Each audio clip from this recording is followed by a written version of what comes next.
Welcome, everyone. Thanks for coming. Why don't we all go ahead and get into a comfortable posture for meditation? You can close your eyes if you like, or keep them open, maybe halfway and slightly downcast.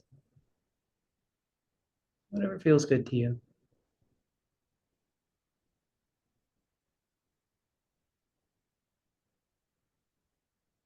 It's nice to start by checking in to see what's going on with the body and the mind.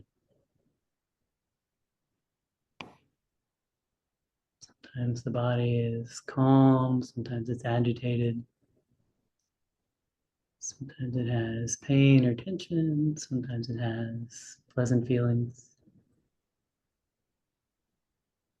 The body's always arranged a particular way in space, and there's a set of feelings that goes along with sitting. The mind always has some patterns to it as well. Again, it can also be calm or agitated. There might be emotions in the background, happiness, joy, peace, irritation.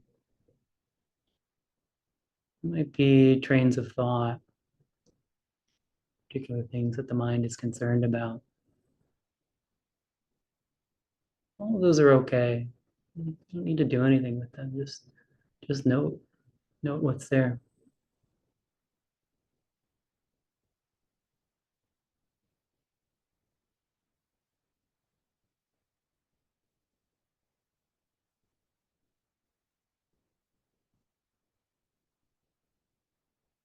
To another way to start off a meditation is to take a few deep breaths. You might really lengthen on the exhale. Just kind of slowing that down.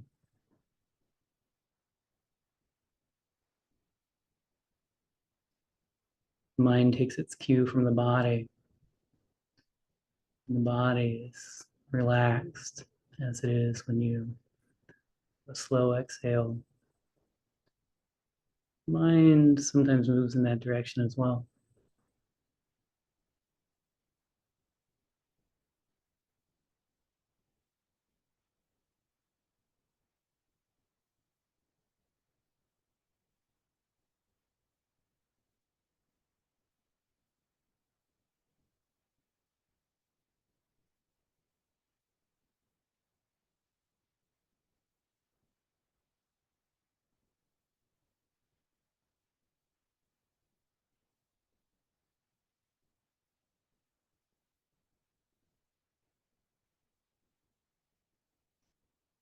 And on your own time, you may release those deep breaths.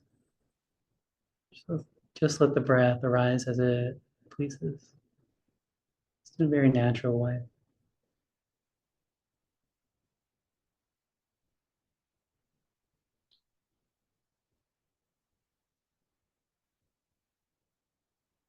You might notice. You might notice what the breath feels like. And perhaps this may be your object of meditation. Just letting the intention be to notice the breath. Notice how it moves, how it arises and changes and passes away. And how this cycle continues over and over, but never the same.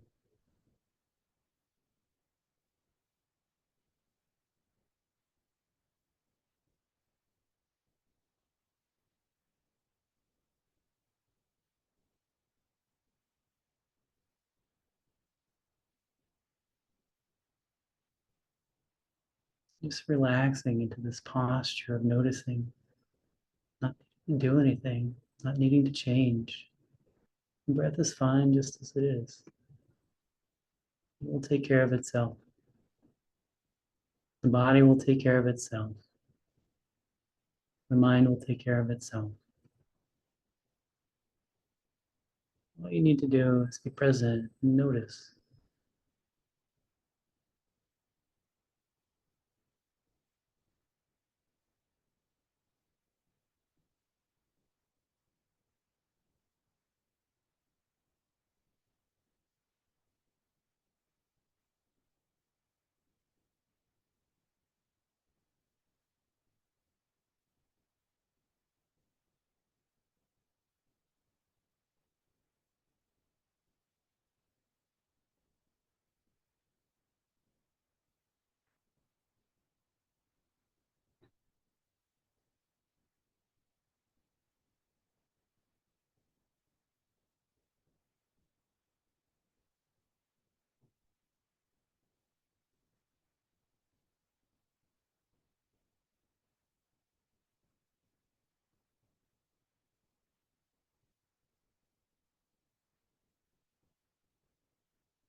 And in that abdication of the sense of responsibility for trying to make the body or the mind a certain way, and letting go of the idea that the world needs to be controlled, this is where you find freedom. This is where you can set aside that constant struggle with the world, needing it to be a certain way. The burden is one that can just be set down. Just be present for what is. Just noticing the breath arising and passing away as it does. Nothing else needs to be done.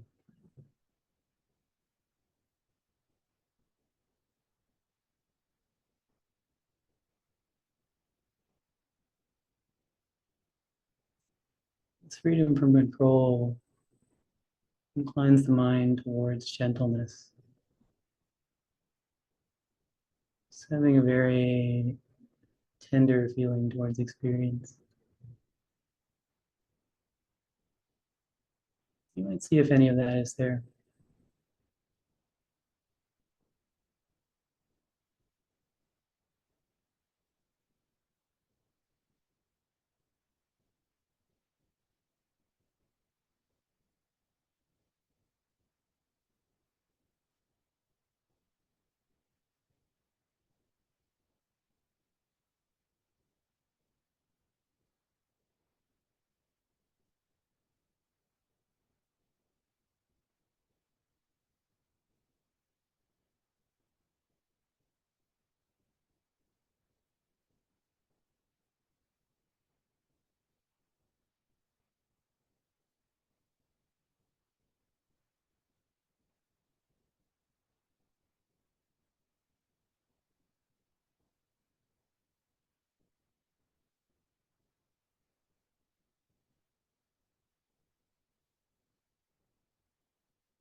The mind will inevitably wander away.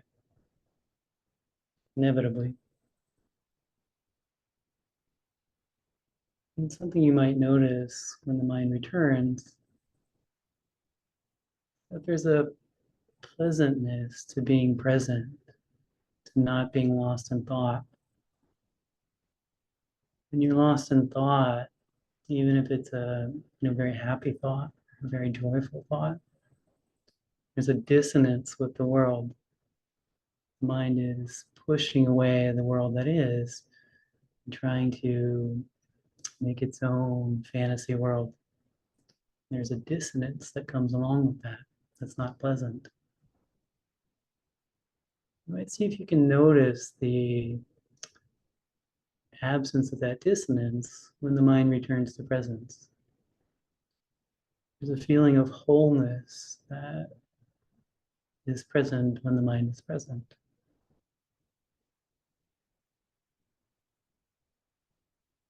You might make that something you look for when the mind comes back from being lost in thought.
By doing this, by noticing the pleasantness of not being lost in thought, you incentivize the mind to return to presence. The mind is like a little dog. Give it a treat when it comes home more often. Similarly, if when the mind returns to presence, you give it something pleasant to notice, it will tend to be present more often.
So we've been observing the breath for some time now.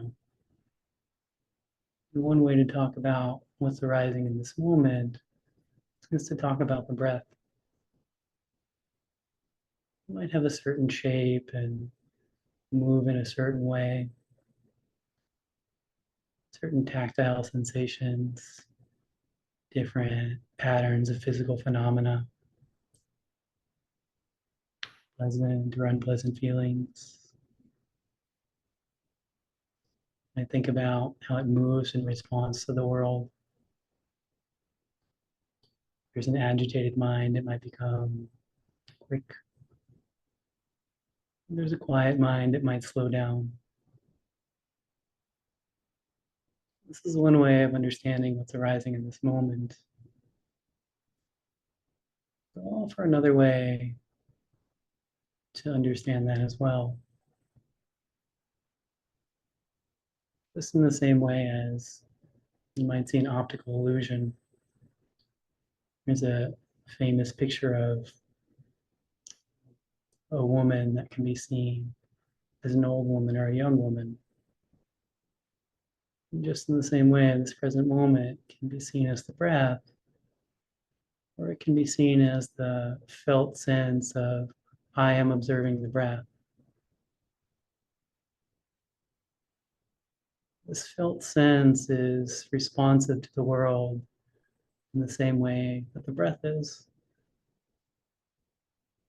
For example, you might have responded to the words that are arising and have changed into the felt sense of, I am looking for the sense of self,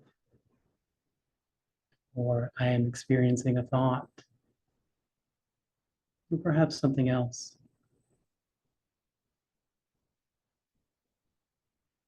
There's nothing that really needs to be done with that. That interpretation is either available or not available. It's just something you might notice. Let's see if that can be seen.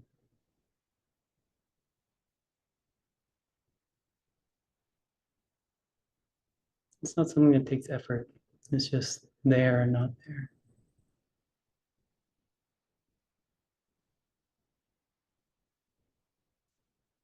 Either way, you might stay present with what's here, whether it's the breath or the felt sense of observing the breath.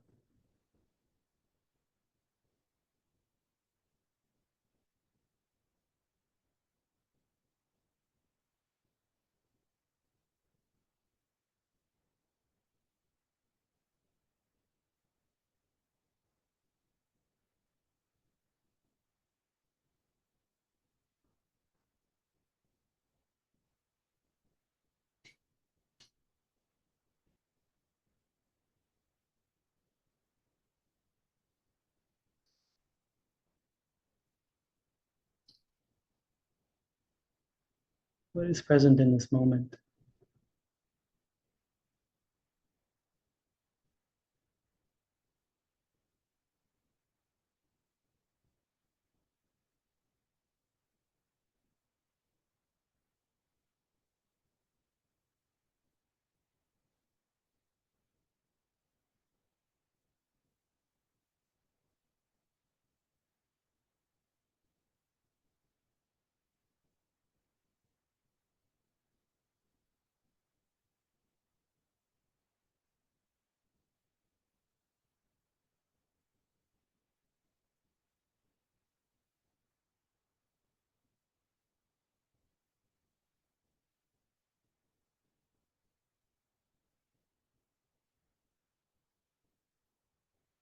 You might take this last minute or so to appreciate the benefits that our practice has on us and on others.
Well, I have a couple of announcements before we get started on the talk.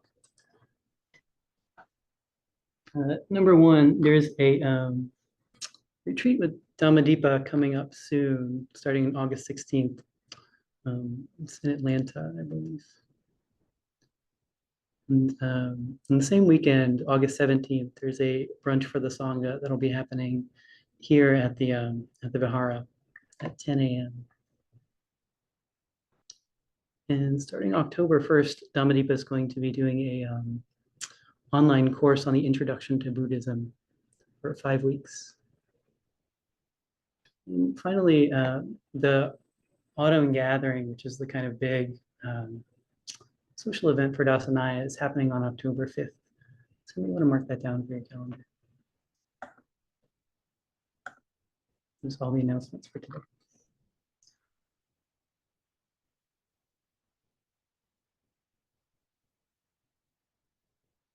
Well, it's very good to see you all. I want to talk tonight about working with physical pain. Last week we did suffering, and this week we do pain. And for me, physical pain, there's one sutta that I always associate with this. And I'm actually going to read the whole thing. It's not very long, and it's pretty accessible. This is the Salatha Sutta, sometimes called the Arrow Sutta or the Dart Sutta. In this sutta, the Buddha is talking about two kinds of people. There's the uninstructed worldling, which is the person who doesn't know the Dhamma, and there's the instructed noble disciple, which is someone who does know the Dhamma. So this is the sutta. Bhikkhus, the uninstructed worldling feels a pleasant feeling, a painful feeling, and a neither pleasant nor painful feeling. The instructed noble disciple, he too feels a pleasant feeling, a painful feeling, and a neither painful nor pleasant feeling. Therein, bhikkhus, what is the distinction, the disparity, the difference between the instructed noble disciple and the uninstructed worldling?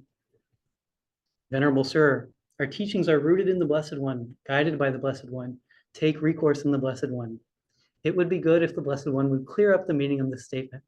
Having heard it from him, the bhikkhus will remember it. Then listen and attend closely, bhikkhus. I will speak. Yes, Venerable Sir, the bhikkhus replied. And the Blessed One said this. Bhikkhus, when the uninstructed worldling is being contacted by a painful feeling, he sorrows, grieves, and laments. He weeps, beating his breast, and becomes distraught. He feels two feelings, a bodily one and a mental one. Suppose they were to strike a man with an arrow, and then they would strike him immediately afterwards with a second arrow, so that the man would feel a feeling caused by the two arrows. So too, when the uninstructed worldling is being contacted by a painful feeling, he feels two feelings, a bodily one and a mental one. Being contacted by that same painful feeling, he harbors aversion to it. When he harbors aversion towards painful feelings, the underlying tendency towards aversion to the painful feeling lies behind this. Being contacted by the painful feeling, he seeks delight in sensual pleasure. For what reason? Because the uninstructed worldling does not know of any escape from painful feeling other than this. When he seeks delight in sensual pleasure, the underlying tendency to lust for pleasant feeling lies behind this. He does not understand as it really is the origin and the passing away, the gratification, the danger, and the escape in the case of these feelings. When he does not understand these things, the underlying tendency to ignorance in regard to neither pleasant nor painful feeling lies behind this. If he feels a pleasant feeling, he feels it attached. If he feels a painful feeling, he feels it attached. If he feels a neither pleasant nor painful feeling, he feels it attached. This bhikkhus is called an uninstructed worldling who is attached to birth, aging, and death, who is attached to sorrow, lamentation, pain, displeasure, and despair, who is attached to suffering. Bhikkhus, when the instructed noble disciple, the other type of person, is contacted by a painful feeling, he does not sorrow, grieve, or lament. He does not weep, beating his breast, and become distraught. He feels one feeling, a bodily one, not a mental one. Suppose they were to strike a man with an arrow, but they would not strike him immediately afterwards with the second arrow, so that the man would feel a feeling caused by one arrow only. So too, when the instructed noble disciple is caused by a painful feeling, he feels one feeling, a bodily one, not a mental one. So it goes on to kind of mirror the uninstructed worldling. And the sutta concludes by saying, this bhikkhus is the distinction, the disparity, the difference between the instructed noble disciple and the uninstructed worldling. The wise one, the learned one, does not feel the pleasant and painful mental feeling. So it feels the one feeling only. This is the great difference between the wise one and the worldling. For the learned one who had comprehended Dhamma, who clearly sees this world and the next, desirable things do not provoke his mind. Towards the undesired, he has no aversion. For him, attraction and repulsion no more exist. Both have been extinguished, brought to an end. Having known the dust-free, sorrowless state, the transcender of existence rightly understands. There's two kinds of people. One who has found the Dhamma and who, receiving the painful feeling, doesn't have craving or aversion or any resistance to it, and only receives that one feeling. And there's the uninstructed worldling who has not found the Dhamma and receives the painful bodily feeling, and then has some resistance to it, and also receives the painful mental feeling.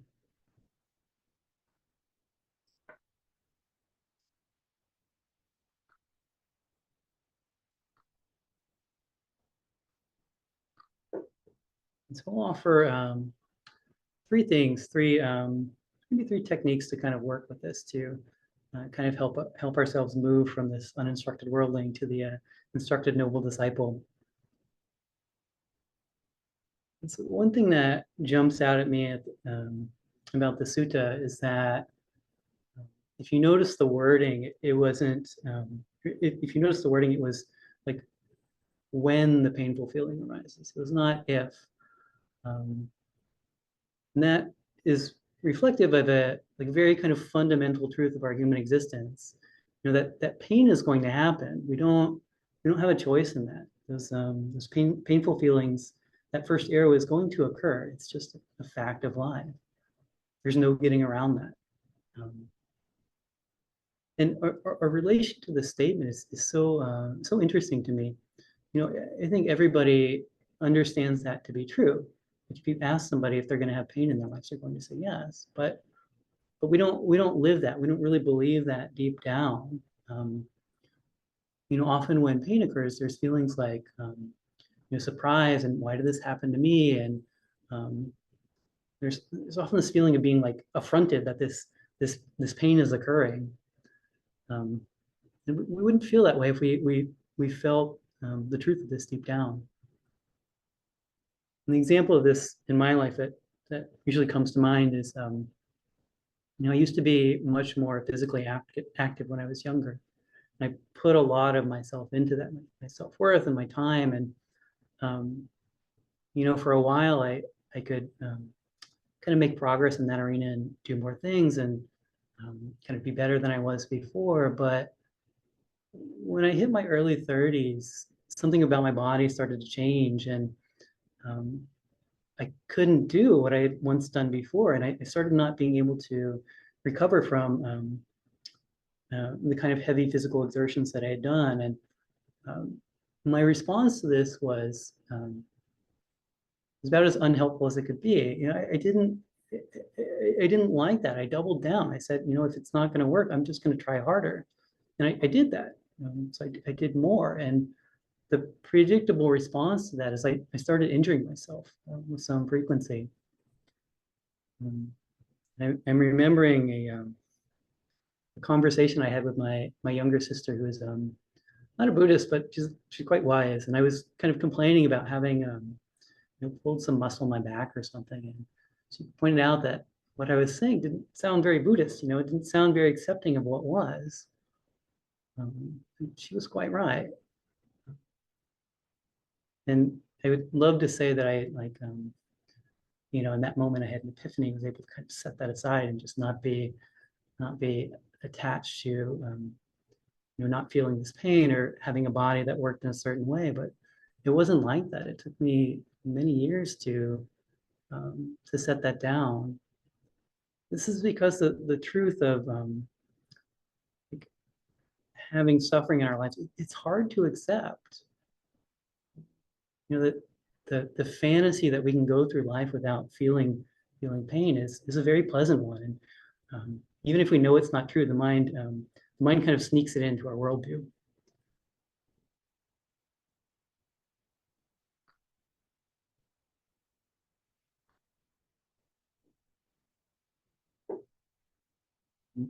There's an anecdote about Ajahn Chah, who's he's dead now, a famous monk in the Thai forest tradition.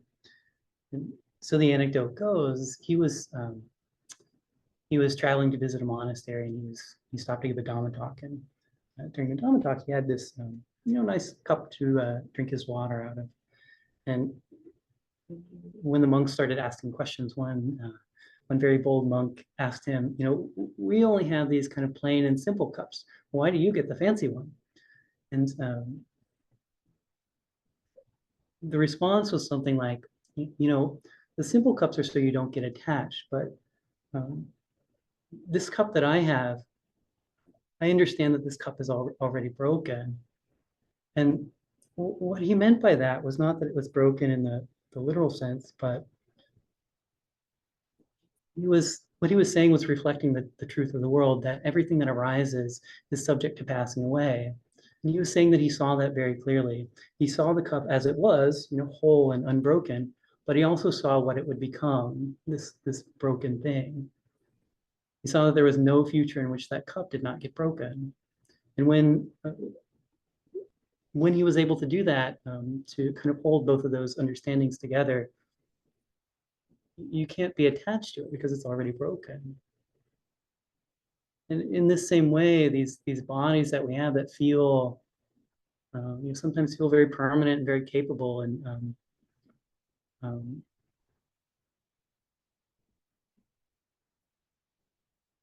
these bodies too are broken. These bodies have the nature to pass away and to dissolve. This heart that feels like it's going to go on forever is of the nature to stop. This mind will stop, and all the things that we understand that our bodies are capable of. Of course, different people can do different things with their bodies, but things like, walking and talking and feeling the wind on your face and giving somebody a hug, all these things that we feel that our bodies can do, at some point they will not be able to do those. When we see that, maybe that seems like a very unpleasant truth, but it's really quite freeing, because when we see that, we don't get stuck. We don't think that the world needs to be a certain way, or the body needs to be a certain way, or we need to feel a certain way. We don't get stuck because we know it can't be any other way than it is.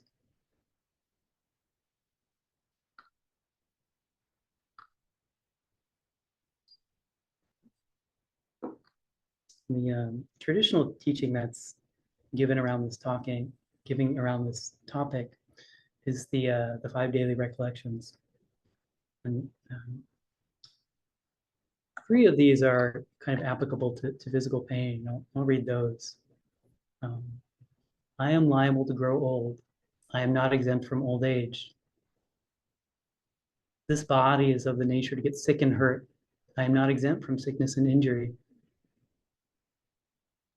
I am of the nature to die. I am not exempt from death. This is a practice that's could be done daily or with whatever frequency you like, but the way to do it is just to bring these statements up and understand the truth of them. And over time, the repetition helps you feel into this very very difficult truth to come to grips with. And there's a similar practice from the Stoic tradition that I like. It's called negative visualization.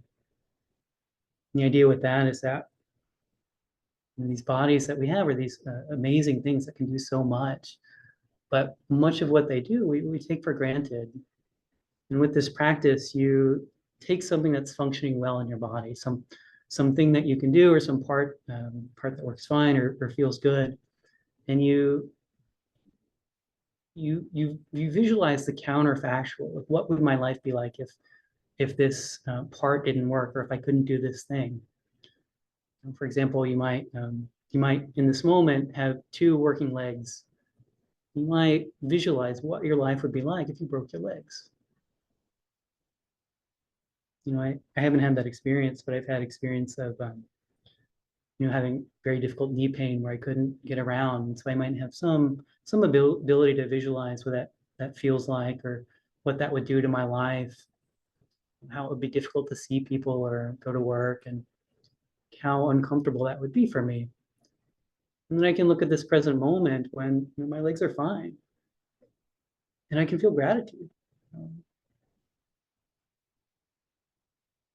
And what this does, or the reason why this is beneficial, is that when pain occurs, the mind tends to close down around the pain, and that tends to become the center of the world. But when you have this kind of bulwark of gratitude for this body that we have, the mind doesn't need to close down quite as much, and it's like the pain arises in this field, this backdrop of gratitude, and it's easier to be held that way. This is a kind of proactive practice, so you can do this before there's a great deal of pain in your life.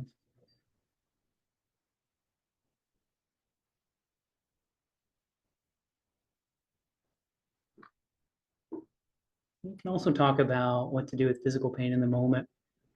And there are any number of practices to deal with this. And I don't have anything bad to say about them, but a point that was salient to me is that most of these practices are intellectual. They require some kind of mental horsepower to be able to run them. One example is of a technique like this is RAIN. So it's a popular technique for dealing with pain, and the acronym stands for, I think, recognize, allow, investigate, and nurture. So these are all steps that you're intended to do with whatever piece of pain you're dealing with. This is very helpful, and I've used this in my own life. But the liability with this kind of practice is that you need some kind of intellectual horsepower for that to function. You need to be able to think about what the steps are, and kind of think about your pain and how they relate to those steps. And the issue with pain is that pain does not live up in the intellect. Pain lives in a much more primitive place. And so if your pain is small, you're still able to use your mind and use these sort of techniques. But if the pain is very large, you can sometimes get into this place where you don't have the capacity to do any thought. And so these techniques may not be available to you. So I'd offer something that kind of gets around that limitation. I spoke about this last week when I was talking about the third noble truth. If you remember, the third noble truth is basically, if craving ceases, if you don't need the world to be other than the way it is, then suffering ceases as well. Not the physical pain, but the second arrow. This is exactly what the sutta is talking about. If you have the first arrow, and you don't have any craving or aversion or resistance, then there's no further suffering besides that original instance. But if you have craving and aversion or resistance, you're going to get some more suffering on top of that. So the way to practice with this is that when pain arises, understand that you have a choice. You can try and push the pain away. You can go off into thought and try and distract yourself, or you can go into the past and try and find someone to blame. You can go into the future and try and imagine a time when you're not suffering, or trying to come up with a scheme to get yourself out of this pain. You can do all those things. You can hit yourself with the second arrow, or you can not. or you can not. You can just not crave. And what you'll be left with is the unpleasantness of that first arrow, but there won't be any more. So your choice is always to suffer or not to suffer. And it really is that simple. It's not easy. It's not easy at all, but it is that simple. Practice can come down to that just very stark difference between, do I want to suffer? Do I not want to suffer? And I found this in my own practice to be really the way to deal with pain. Others may have different thoughts, and that's fine. But I'm just speaking about what works for me. And it's helpful because once you've started to practice with this, that choice stops being something you need to think about, and it stops living up in your intellect, and it goes into that much more primitive place where the pain lives. And like when you see that link very clearly between no suffering or no craving and no suffering, it becomes this instinctive reaction that doesn't require thought. It becomes in the same way that if your hand is on the stove, the hand is instinctively pulled back without you thinking about it. Same way, if you practice in this way for enough time, the instinctive reaction to the mind trying to pull away from the present moment is that kind of letting go of that and just staying present.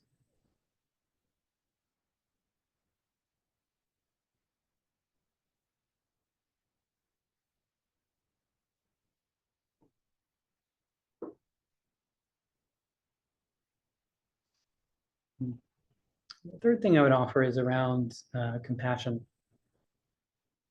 I spoke about how suffering tends to close the mind down around wherever the suffering is occurring. It also tends to close us down in a different way. It tends to close us down around ourselves and cut us off from the wider world. And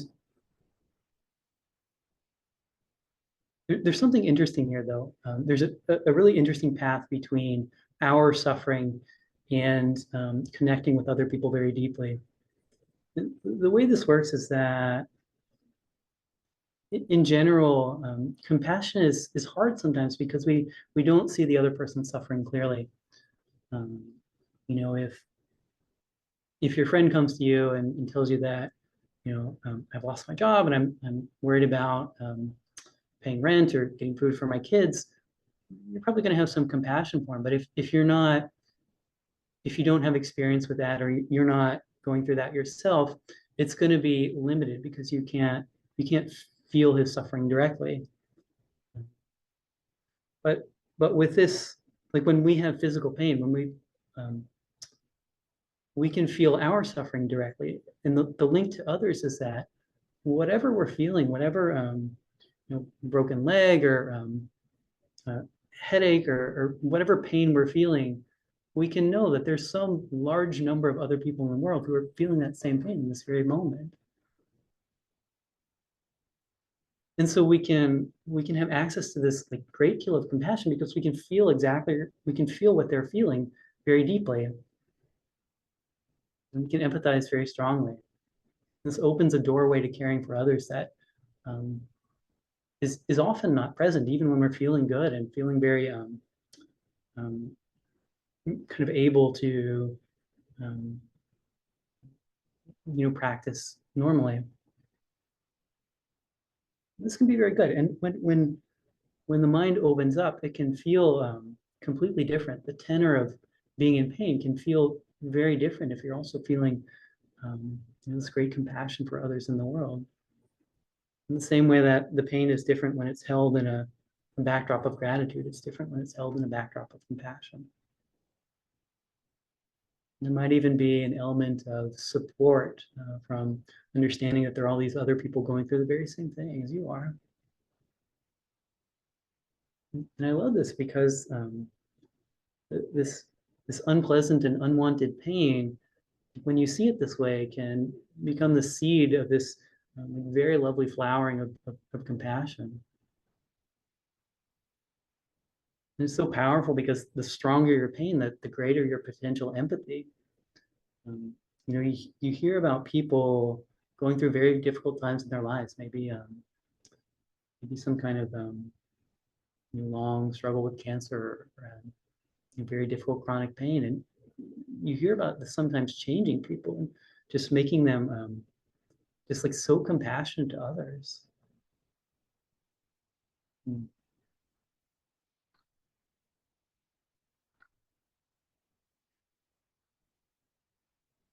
I really like that one. It's hard to pull off sometimes. It's hard to remember to kind of come out of your own.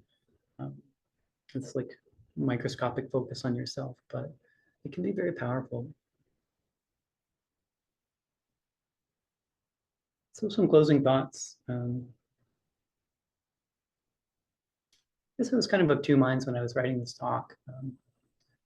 I feel like I'm a pragmatic person in general, and I definitely feel it like I'm that way when I come to the Dhamma. And so I was like happy to share some pragmatic ways to deal with this issue that we all deal with. But on the other hand, I think when you focus on the details and the life and the kind of mundane reality, um, I think sometimes it can obscure the larger view, and I didn't want to do that. Practice is not the point of practice is not just to take these techniques and do them and get a little better. Like I certainly hope that that happens. I certainly hope people can make their lives better and more easeful and happier. But that's not the ultimate point of practice. Practice is something much is about something much bigger. It's about complete freedom. It's not about sometimes hitting yourself with that second arrow less. It's about not doing that. This thing we do with that second arrow, it's intrinsic to us as humans. It's part of our human experience, but it's not inherent to us. It's not something. It's a phase that we have to go through, but it's a phase that we can grow out of, and that's what practice is about. Practice is about seeing our true nature clearly and understanding that there's a fundamental okayness at the core of what we are. There's part of us that can look at that first arrow and just never need it to be anything different. This is where practice takes us. What you are is this thing of freedom that's not bound up by the body needing to be a certain way or feel a certain way. And practice is about seeing the truth of that, and that truth finding the freedom from suffering.